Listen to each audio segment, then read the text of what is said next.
buena tarde, les saluda a su amigo Eduardo Gutiérrez. Y bueno, en esta transmisión saludo también a los amigos de los patrocinadores. Costa Brava, la capital del marisco. Wings Army, si se trata de las mejores salitas, no duden en visitar, por favor, esas delicias. Y también, desde luego, Divino Cielo, el mejor café que hay aquí en la capital del estado. Y bueno, me siento muy contento que en esta tarde nos acompañe en una edición más de A la Hora del Café. En una tarde muy deliciosa, transmitiendo aquí desde el Parque de la Marimba, a un costado en este lugar tan precioso que ustedes ya seguramente lo habrán visitado. Y bueno, me siento muy contento de que en esta tarde nos acompañe el licenciado Francisco Zorrilla, Paco Zorrilla, quien es consultor político, Netpol y asociados. Francisco Zorrilla, bienvenido a La Hora del Café. Muy buenas tardes, me da mucho gusto saludarte, estimado Eduardo, a ti y a todos los que nos hacen el favor de escuchar. Y por supuesto, muchísimas gracias por la oportunidad que nos das de poder platicar contigo y con tu amable audiencia de lo que estamos haciendo en Netpol, Zorrilla y Asociados, que es una consultoría que, además de que presenta varias cosas, quizás la que más nos pueda interesar en esta tarde a todos sea la que tiene que ver con los tiempos que se acercan, que son los tiempos electorales, ¿no? Que tendrá que ser fundamentalmente con la asesoría y la consultoría en cómo obtener campañas exitosas, cómo ser un candidato triunfador, cómo hacer una campaña acorde a los tiempos actuales. Y de eso habremos de platicar con muchísimo gusto contigo y con toda la audiencia que nos hace el favor de ver y escuchar. Pues sí, claro, es un tema muy importante, muy interesante. Invitamos a todos los amigos que se conecten en este momento para compartir, y si alguno de ustedes tiene alguna duda, envíenos sus comentarios y aquí vamos a leerlos con muchísimo gusto. Bueno, Francisco Zorrilla, ¿cómo te ha tratado la pandemia con todos estos vaivenes de la vida? Bueno, ha sido complicado, sin embargo, le sacamos un poco de provecho nosotros, porque aprovechamos a abrir el despacho, a instalar las oficinas. ¿Cuánto tiempo tienen vigentes? El despacho debemos de tener 3 a 4 meses, cuando mucho, que lo abrimos, y pues mientras estaba la pandemia aprovechamos a instalarlo, aprovechamos a arrastrar la pluma, el lápiz, para escribir, para diseñar las estrategias y para ponernos de acuerdo con nuestros socios, para establecer con claridad la presentación principal de Netpol, Zorrilla y Asociados, y los detalles para poder presentarle a nuestros clientes las mejores alternativas para que ellos puedan ir a las contiendas con una mayor visión, con una mayor preparación.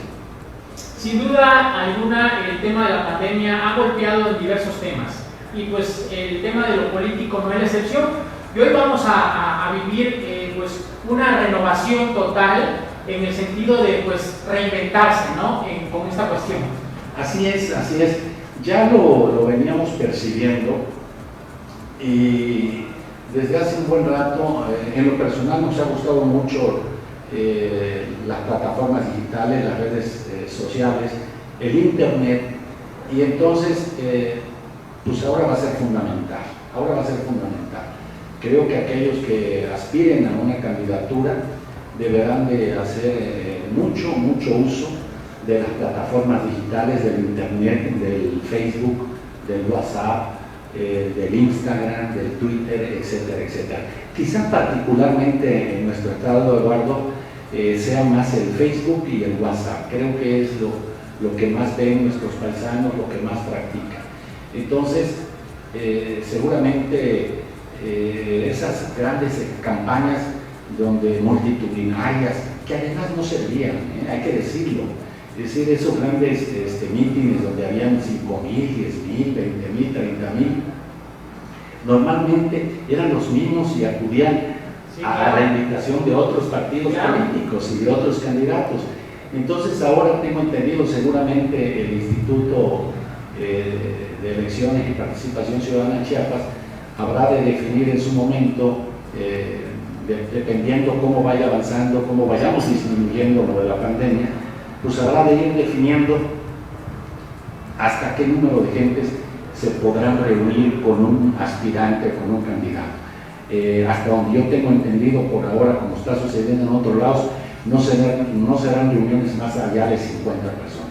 Entonces, de ahí la importancia de programas como este, a la hora del café, de programas como otros que están en internet, que están en las redes sociales y que habrán de ser aprovechados para todos aquellos que quieran posicionarse, para todos aquellos que quieran plantear sus ideas, sus propuestas para lograr ganar una elección, mi querido. Mi estimado Francisco, sabemos de la utilidad de las redes sociales, siempre han sido de gran importancia, de gran relevancia, pero desafortunadamente no le habíamos tomado pues esa importancia como tal, ¿no? Vale la redundancia, y pues esta pandemia vino a obligarnos a aprender a manejar las redes sociales, a explotar todo el contenido, ¿no? Bueno, así es, pero recordemos, así es, se ha acrecentado, efectivamente, se ha acrecentado, pero recordemos que ya en uno de los países de Asia hubo la caída de un presidente de la República a raíz del uso de las redes sociales. Recordemos que el presidente Barack Obama fue un gran impulsor y un hombre que supo aprovechar mucho en las redes sociales, sobre todo para entrar en comunicación con los jóvenes, y eso le permitió tener un triunfo bastante holgado, bastante contundente. Y si quisiéramos hablar de ejemplos recientes, un diputado muy joven, bueno, no era diputado, Kumamoto, creo recordar, del estado, así es, Pedro Kumamoto, no gastó absolutamente nada en su campaña, porque además no tenía recursos, y todo lo hizo a través de las redes sociales, las convocatorias a sus reuniones, a sus eventos, para dar a conocer cuáles eran sus posiciones, sus programas, a lo que él se comprometía con la ciudadanía, lo hizo a través de las redes sociales, y eso le significó tener una victoria. Ya después es otra cosa, ¿no? Ya después quiso ser senador, y bueno, ya se van complicando las situaciones cuando se es candidato independiente, ¿no? Pero creo que es una herramienta que todos las debemos de aprovechar, todos las debemos de utilizar.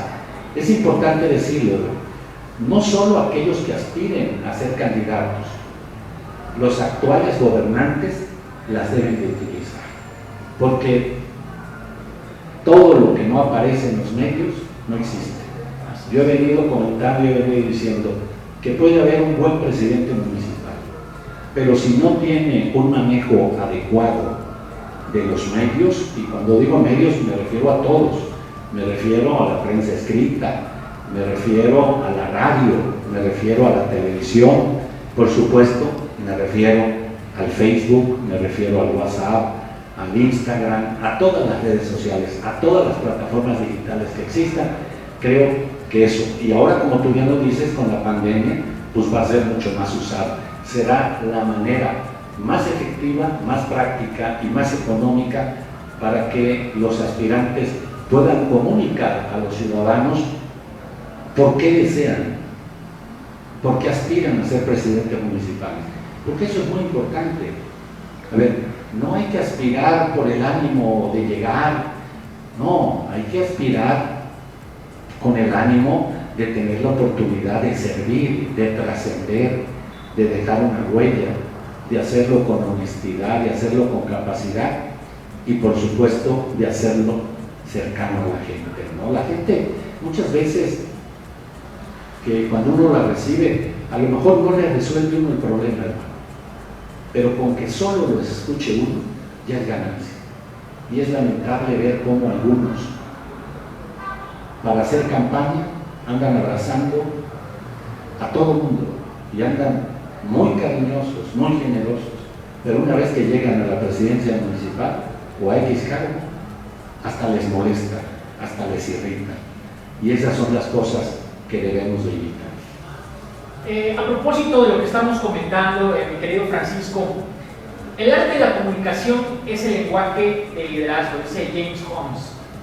Pienso que es algo muy importante que el político debe tener presente. Así es, así es. Mira, nosotros estamos, por supuesto, primero, te decía, el despacho tiene varias cosas, ofrecemos apoyos que tienen que ver con la NOM 35, para el cumplimiento de la NOM 35, tenemos que ver con la idea de generar, de traer empresarios que puedan invertir en Chiapas y conectarlos con las instancias municipales o estatales o federales del gobierno. Tenemos también en el despacho para llevar asuntos en materia civil, en materia mercantil, en materia laboral y por supuesto en materia de derecho electoral. Pero ¿qué es lo que yo recomiendo a aquellos que nos estén viendo en este momento y que pudiesen ser dirigentes de partidos políticos o que quieran participar de manera independiente para una candidatura a presidente municipal, a diputado local o a diputado federal? Lo primero que debemos de hacer es investigar. Lo primero que debemos de hacer es investigar. La investigación nos va a dar una herramienta fundamental.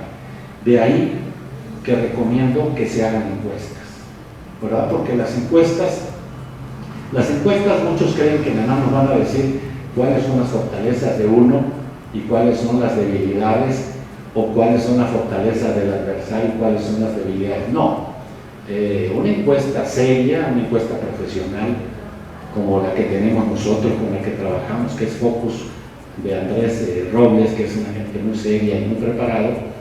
La encuesta nos va a dar muchas cosas, nos va a dar mucha información, nos va a decir cómo están posicionados los partidos políticos, nos va a decir cómo está posicionada la autoridad actual, nos va a decir cómo están posicionados los adversarios, los que compiten, pero nos va a decir también, de manera fundamental, qué es lo que la sociedad quiere escuchar de su posible candidato.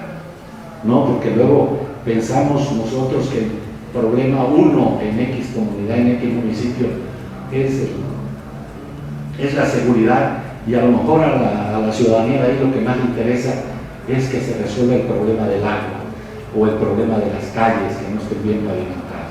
Entonces, una primera recomendación es investigación, planificación, realizar encuesta, y de ahí esto nos va a permitir que logremos definir juntos una estrategia para que esta estrategia pueda llevarlos al éxito, a ganar la elección.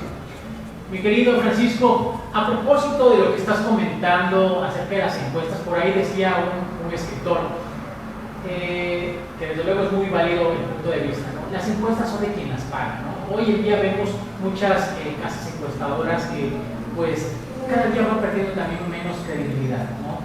Y así como hay encuestadoras buenas, también hay unas que no son tan buenas y que desvían un poquito la opinión.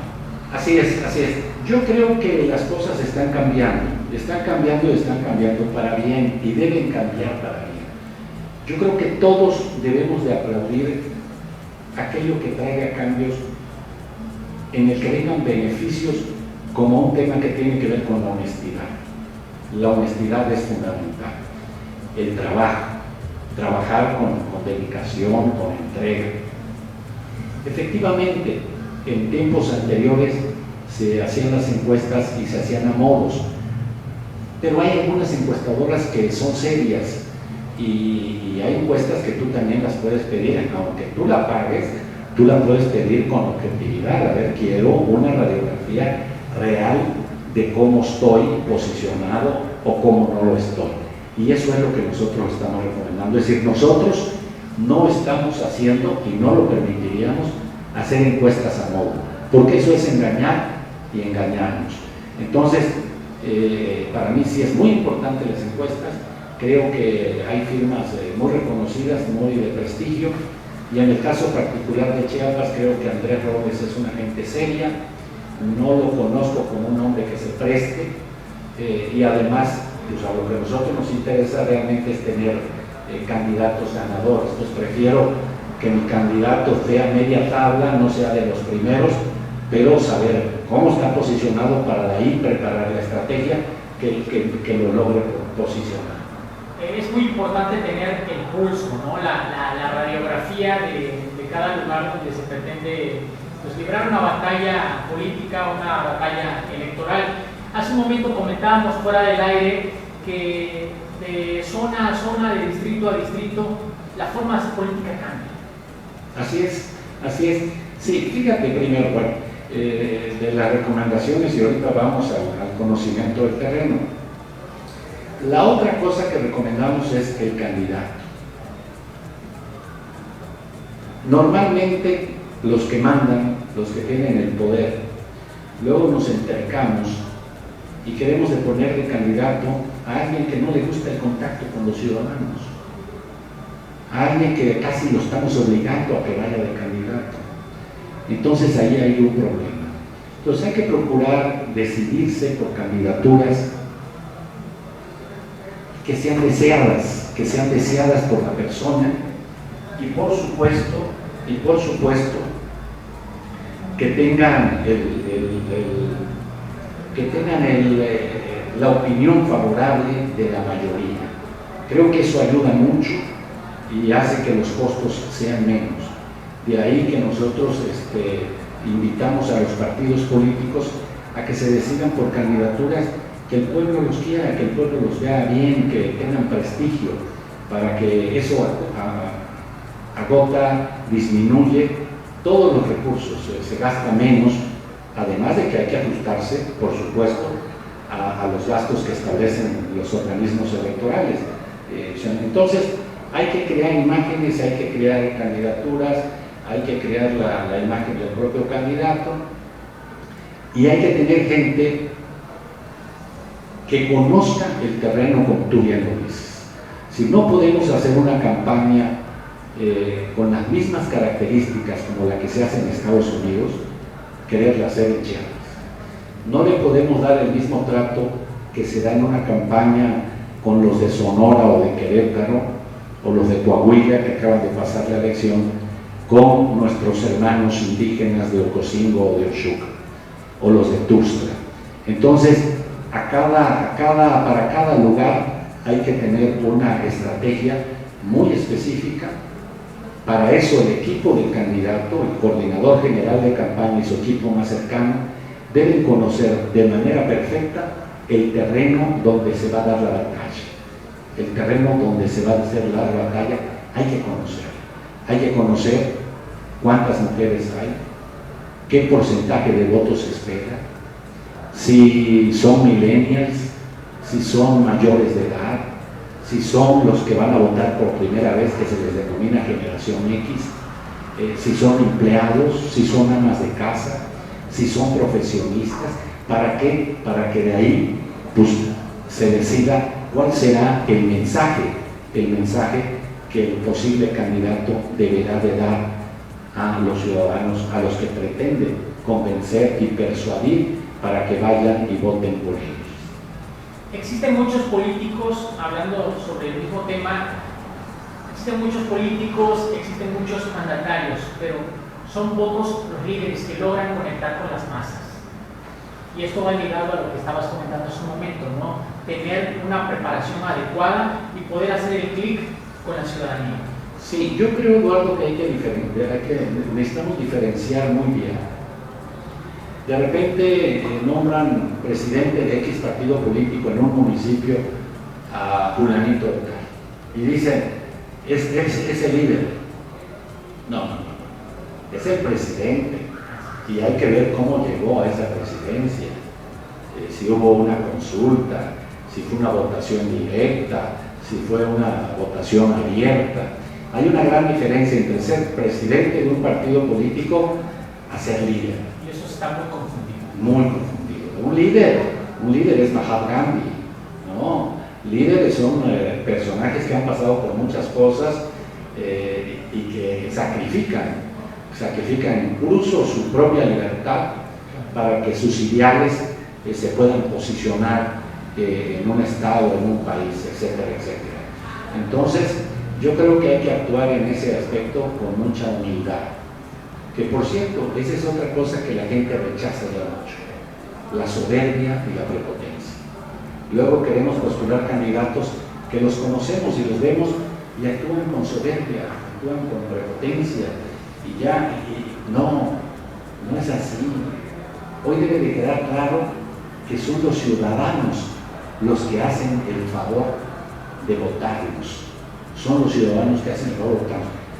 Y bueno, ahí tenemos las elecciones recientes, ahora en Coahuila y en Hidalgo.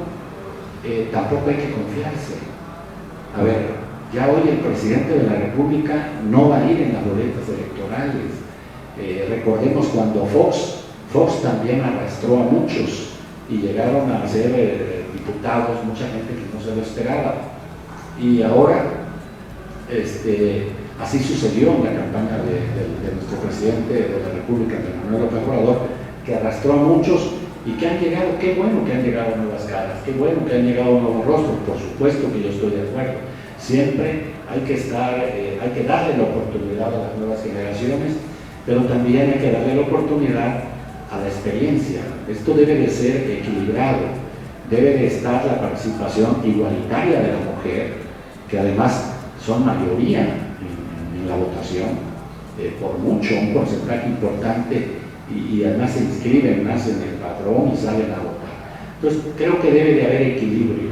Entonces desde ahí también puede ir una recomendación a aquellos que aspiren a que conformen su equipo de entrada, no porque se los obligue la Constitución, no porque se los obligue el órgano electoral, sino por un deseo de veras de ellos, de que por lo menos el 50% de su equipo de campaña sea de mujeres y lo demás de hombres. Y por supuesto, darle participación a los jóvenes que tienen mucho que decir y mucho que aportar. Yo quisiera hacerte una pregunta, Francisco. Como consultor político, es más complicado hacerse cargo de todo lo que conlleva el branding político de un personaje que ha estado más cercano de las cúpulas políticas a un perfil que desee postularse, pero que venga de la ciudadanía, que venga del ambiente popular. ¿Es más complicado? Bueno, hay que analizarlo, habría que ver si el personaje es muy conocido, muy conocido, pero tiene puntos positivos, es decir, sus negativos no son tantos, pues es obvio que va a ser más fácil posicionarlo. Pero si tenemos a una persona muy conocida contra otro que no es tan conocido, pero el que es muy conocido tiene muchos negativos, por supuesto que el potencial de crecimiento para un consultor, para apoyar, tendremos más facilidad para hacer crecer aquel que no es tan conocido, pero que tiene mucho menos negativos.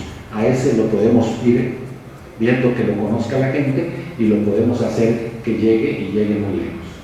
En el tema de los discursos, todo lo que hay detrás de un atril, que ustedes también se hacen cargo de ese tema tan importante, tan vital, ya hemos platicado en otras ocasiones que se han acabado, que se han devaluado, mejor dicho, ya todos esos comentarios, todas esas grandes tablas que los arrojaban atrás de los atriles, donde confundían a la ciudadanía, donde la ciudadanía y el electorado ni siquiera sabían ni comprendían lo que le estaban diciendo el político. Hoy creo que la forma de hacer política, hoy el mensaje que se emite a través de la figura pública tiene que ser más claro, tiene que ser más conciso y tiene que conectar, ¿verdad? Así es, totalmente de acuerdo, totalmente de acuerdo. De ahí la investigación, no recuerdo exactamente, pero hubo una vez que fui a un municipio indígena y acompañé a un delegado de un partido que vino a nivel nacional, y él empezó a hablar en el evento.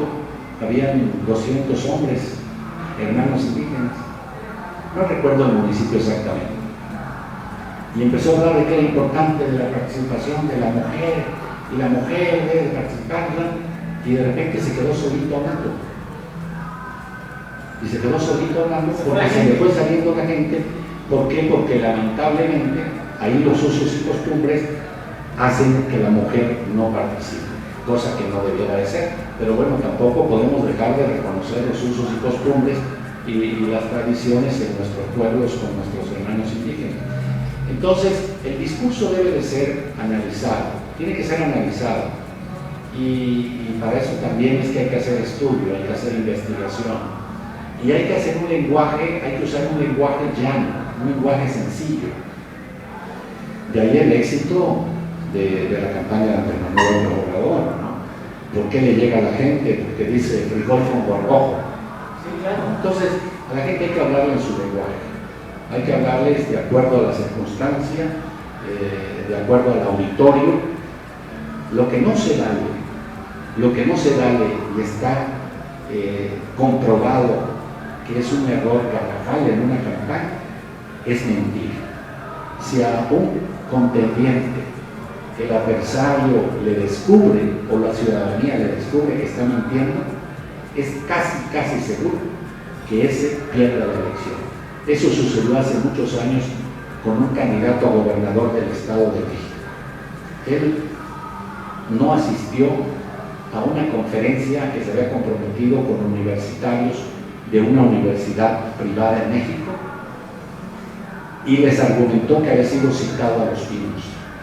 Se comprobó que él nunca había sido citado a Los Pinos y se comprobó que estaba mintiendo, y eso le costó en mucho perder la gobernatura. Entonces hay que hablar con la verdad, hay que hablar con honestidad, hay que hablar sencillo, llano, hay que buscar bien el lenguaje, hay que estudiarlo bien, el emisor tiene que tener contenido, es muy importante también el contenido. Y algo todavía muy importante, hay que revisar bien cuál es el canal, por qué canal se va a comunicar el mensaje que ese aspirante, ese candidato o ese servidor público pretende hacerle llegar a los ciudadanos. Pienso que vamos un paso adelante cuando ya tenemos previamente el impulso, la radiografía del lugar donde vamos a llegar, donde tenemos que arrojar un mensaje, ¿no? Así es. Yo por eso recomiendo muchísimo que tengan un coordinador de comunicación política estratégica. El coordinador de comunicación política estratégica abarca todos los medios, habidos y por haber, prensa escrita, radio, televisión, redes sociales, etc. Deben de tener un coordinador de financiamiento que sepa de la cuestión electoral. Hace años, si tú ganabas la elección y habías usado más recursos de lo que te autorizaba el órgano electoral, te daban una sanción mínima y se acabó, pero ya eras el presidente o el gobernador o el diputado. Ahora no. Ahora, si se te comprueba que rebasaste los recursos de campaña autorizados legalmente, se te quita la candidatura, se te quita el cargo por el que te hayan votado. Entonces, pues es muy importante.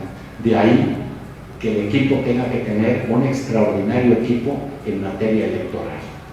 Un equipo electoral, una gente especializada, un experto que sepa todo lo electoral para la preparación, para el día D y para lo postelectoral. Que eso también se puede ganar en las urnas, pero luego en los tribunales se puede perder. Entonces son 3 etapas fundamentales en materia electoral: el antes, el día D y después de la elección. Porque a veces nos quedamos con que, bueno, pues ya llegó el día de las elecciones y ahí terminó, ¿no? Así es. Sin contar los medios de impugnación que puede proceder, ¿no? Así es. Y ahí todavía sí. Y que cada vez son más, y que con mayor facilidad cualquier ciudadano puede acceder a una impugnación, y esta es muy ágil y muy práctica en las plataformas del INE, del Instituto Nacional Electoral. De ahí que recomiendo una estrategia que sea clara, pero que sea flexible. Una estrategia que sea clara, que sea flexible, que sea adaptable y que esté por escrito. Acá estamos muy mal acostumbrados, nuestros paisanos, a que ya todo está listo. Bueno, ¿y dónde vas a ir mañana? A ver, secretario, es que mi abuelita o mi tío dijo que yo vaya a ver a este grupo, porque este grupo no. La idea de crear, de planificar y de tener una estrategia es precisamente dar tiros de precisión, tener una agenda ya calendarizada, que se sepa qué se va a hacer de aquí a 3 semanas, a 2 semanas, que sepamos qué va a hacer el aspirante dentro de un mes, dentro de 2 meses, para que no andemos con ocurrencias. Lo que se planea siempre da resultados.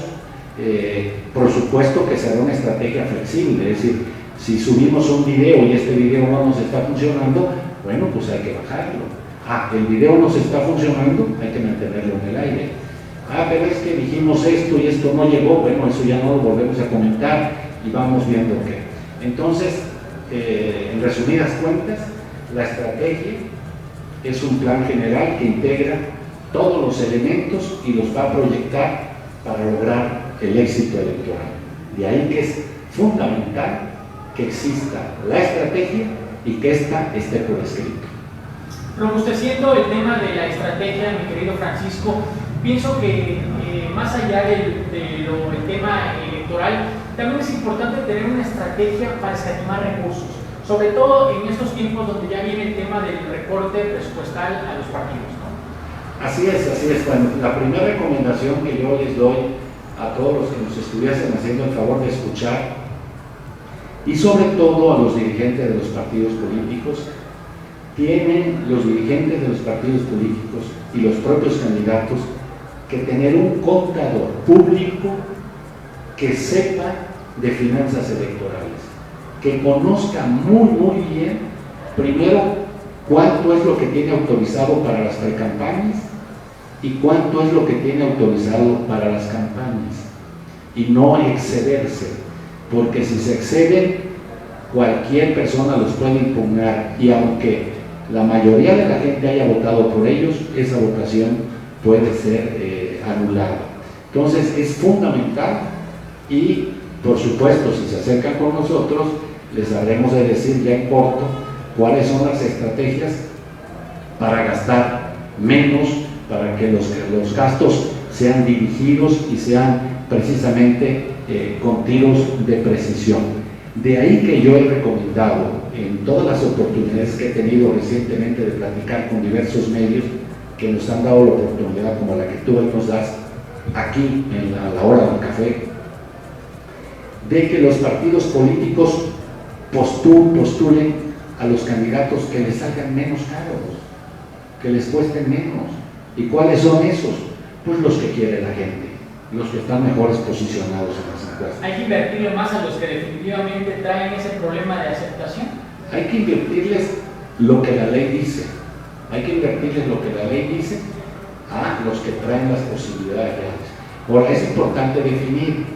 Acá en nuestra entidad y en algunos otros lugares se acostumbra mucho de que yo le entro pero porque quiero ser regidor, o yo le entro porque quiero que me den un cargo en el gobierno. No, que chequen bien, que participen los que realmente tienen posibilidades y que participen aquellos que realmente quieran servir. Aquellos, porque también eso quiere el despacho. El despacho no solo quiere ayudarles ahorita a ganar, quiere ayudarles a que ya cuando ganen les podamos ser útiles para que hagan un buen gobierno, para que hagan un gobierno honesto, para que hagan un gobierno cercano a la gente, para que hagan un gobierno donde los servicios públicos estén bien, les llegue a todos el agua, les llegue, las calles estén pavimentadas, claro, en la medida del presupuesto, para que gestionen recursos. Todo se puede, hay que luchar.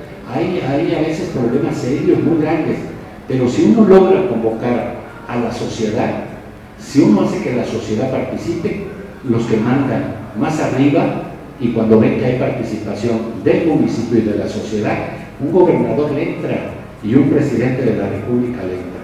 Entonces, de eso se trata, pues de hacer las cosas bien, de buscar los mejores perfiles y de que estos hagan un buen gobierno si es que les es favorecido con el voto.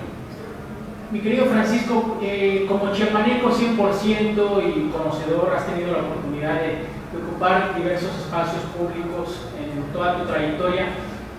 ¿Cuál es la campaña más exitosa que tú recuerdas aquí en la capital del estado? ¿Y por qué ganó? Bueno, habría que checar, porque habría que definir los factores. Habría que definir los factores que influyen o que deciden una candidatura.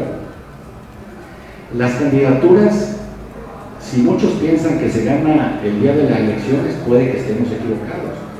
Quizás haya algunas que sí se ganen el día de la elección, pero las candidaturas se ganan antes de, para mí.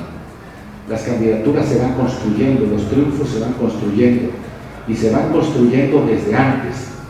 Un ejemplo muy sencillo. un diputado local o un presidente municipal o un regidor, si hace bien su trabajo, pues la gente lo va a ver y la gente va a querer o que se reelija o va a querer que participe para un cargo de elección. Luego también hay que ver las alianzas, hay que ver qué partidos los apoyan, si son uno, si son dos, si va de independiente, pues eso es más complicado. Pero creo que hay un tema fundamental, mi querido Eduardo, para tu pregunta. La política es de tiempo y de circunstancia. Muchas veces uno también puede querer y a lo mejor las condiciones no son las adecuadas para que uno sea el candidato en ese momento. Entonces tampoco hay que obsesionarse, hay que saber medir los tiempos, hay que medir las circunstancias. Está comprobado que el servidor público que ve bien eso siempre va a estar vigente.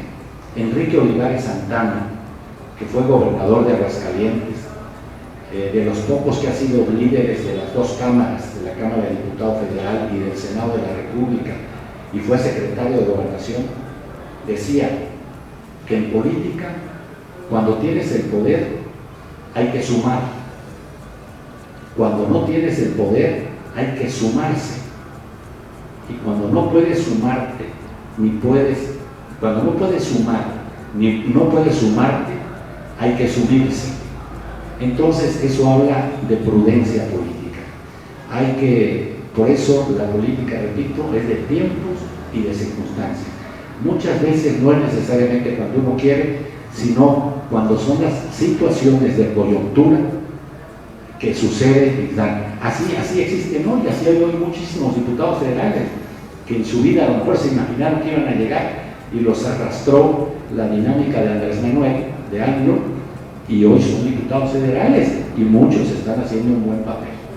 Y caso contrario, ¿no? Y es necesario decirlo, se vale muchos personajes y figuras que han estado durante muchos años picando piedra, pues no se les ha hecho esa justicia, ¿no? de poder ocupar un cargo público, pero no porque quizás hayan hecho un mal trabajo, sino caemos en el tema que estás comentando, ¿no? Las circunstancias. Así es. Por ejemplo, a mí me da mucho gusto que hoy Héctor Robelo sea el presidente del PRI, porque Héctor Robelo siempre le ha servido al PRI, siempre, durante muchísimos años, y le ha servido en diferentes cargos, y no había tenido la oportunidad de ser presidente. Hoy las circunstancias lo ayudaron y hoy es el presidente del PRI en el Estado.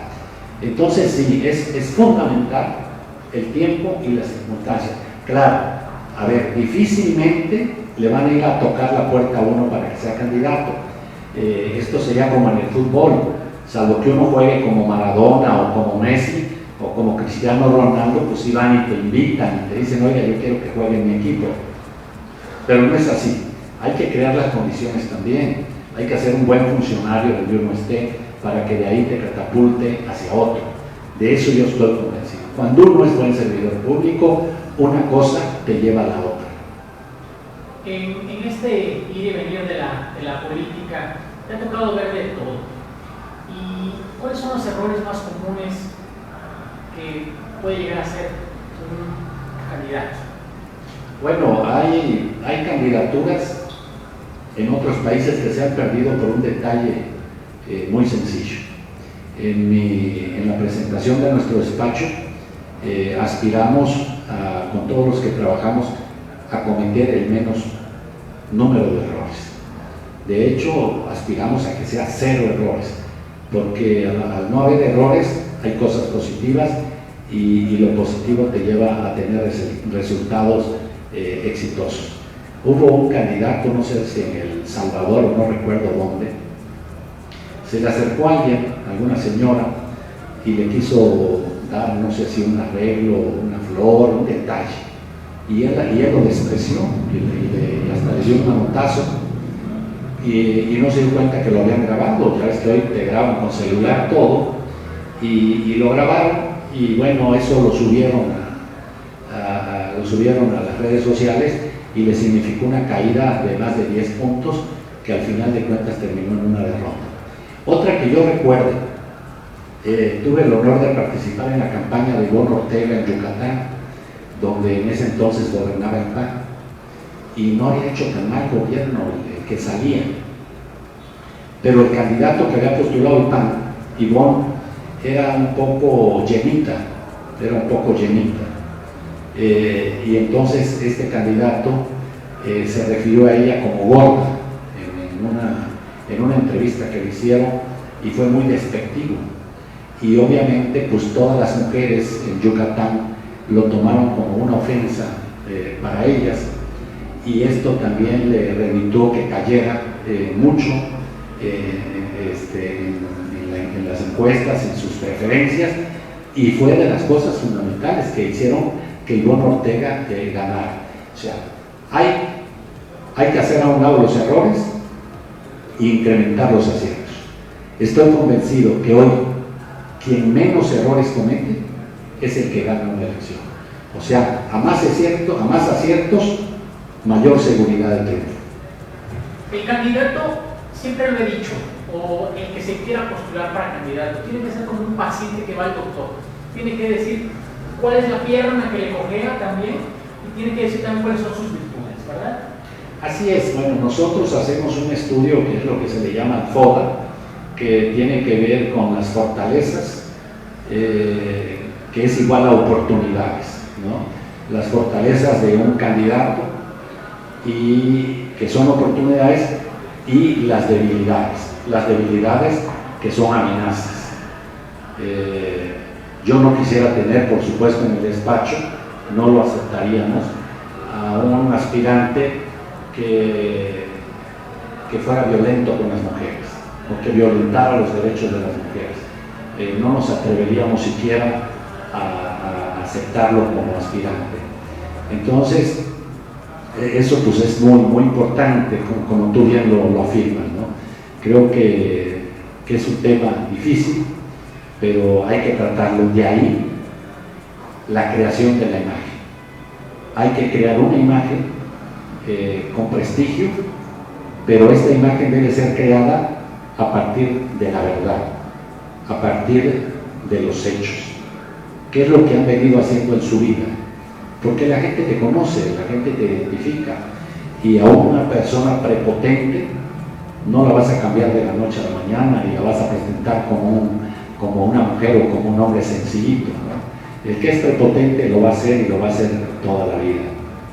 Entonces hay que armar el perfil, hay que crear la imagen, y también hay que crear la imagen del adversario muchas veces, ¿no? Entonces ahí hay un juego que ya tiene que ver en corto con las estrategias que cada consultor, que cada asesor, que cada partido y que cada aspirante quiera poner allí en la carpeta, ¿no? En el escritorio.